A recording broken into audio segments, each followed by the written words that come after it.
दोस्तों, क्या आप जानते हैं कि एक राजा ने अपनी ही गुरु की कन्या के साथ बलात्कार किया था। बलात्कार करने के बाद उस राजा और उस कन्या के साथ क्या हुआ, यह जानना चाहते हैं तो वीडियो को अंत तक जरूर देखें।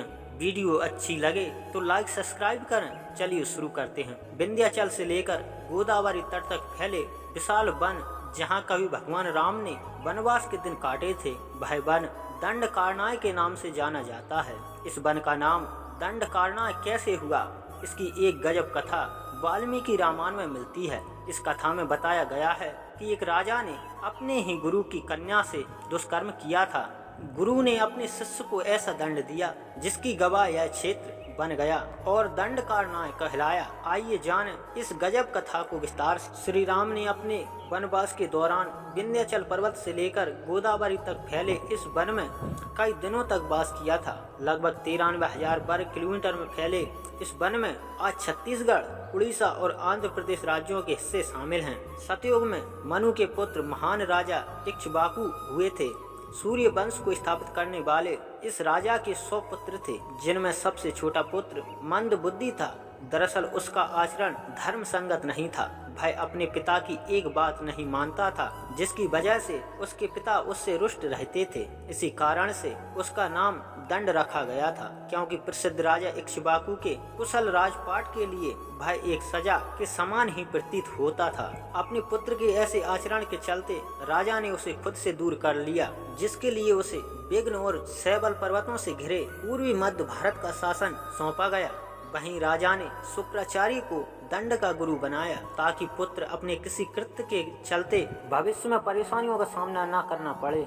उसी दौरान अपने राज्य मधुमंता में स्थित गुरु शुक्राचार्य के आश्रम जाकर दंड ने शास्त्रों का अध्ययन करने का निर्णय लिया। उस सुंदर आश्रम में गुरु की रूपवती कन्या अर्जा भी रहा करती थी। एक दिन दंड की उस पर कुदृष्टि पड़ गई और मर्यादा को भूलकर उसके साथ दुष्कर्म कर दिया। जब अर्जा ने अपने पिता को पूरी घटना बताई तो अपनी पुत्री की दशा देखकर गुरु शुक्राचार्य क्रोधित हो गए। अब तक आश्रम में एक अच्छे और अनुशासित छात्र के तौर पर शास्त्रों का अध्ययन कर रहे दंड को गुरु ने यह श्राप दे डाला कि अगले 7 दिनों के भीतर उसका सारा राजपाट सहित नाश हो जाएगा। यहाँ तक कि उसके राज्य के 100 कोस दूर तक श्राप के प्रभाव से शमशान सा नजारा दिखेगा, जहाँ किसी भी जीवित जीव जंतु का कोई चिन्ह शेष नहीं बचेगा। यह श्राप देने के बाद गुरु शुक्राचार्य अपनी पुत्री से कहा कि वह उसी आश्रम में सरोवर के निकट रहकर ईश्वर की आराधना करें। जो जीवित इस अवधि में उसके निकट रहेंगे वे नष्ट होने से बच जाएंगे।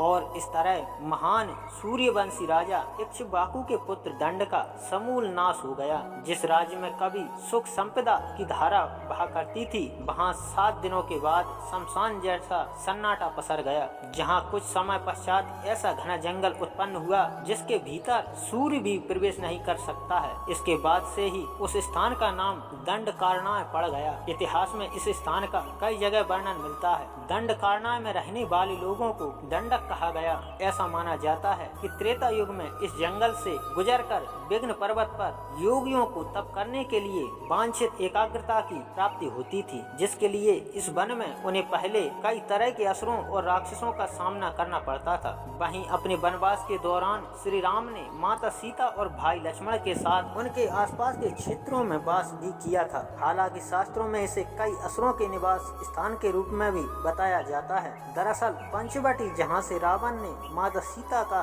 हरण किया था, वह भी इसी क्षेत्र में आता है। तो दोस्तों, आपको कैसी लगी यह वीडियो हमें कमेंट करके जरूर बताएं। आगे फिर मिलेंगे ऐसी ही वीडियो के साथ, तब तक के लिए धन्यवाद। दोस्तों, क्या आप जानते हैं कि एक राजा ने अपनी ही गुरु की कन्या के साथ बलात्कार किया था। बलात्कार करने के बाद उस राजा और उस कन्या के साथ क्या हुआ, यह जानना चाहते हैं तो वीडियो को अंत तक जरूर देखें। वीडियो अच्छी लगे तो लाइक सब्सक्राइब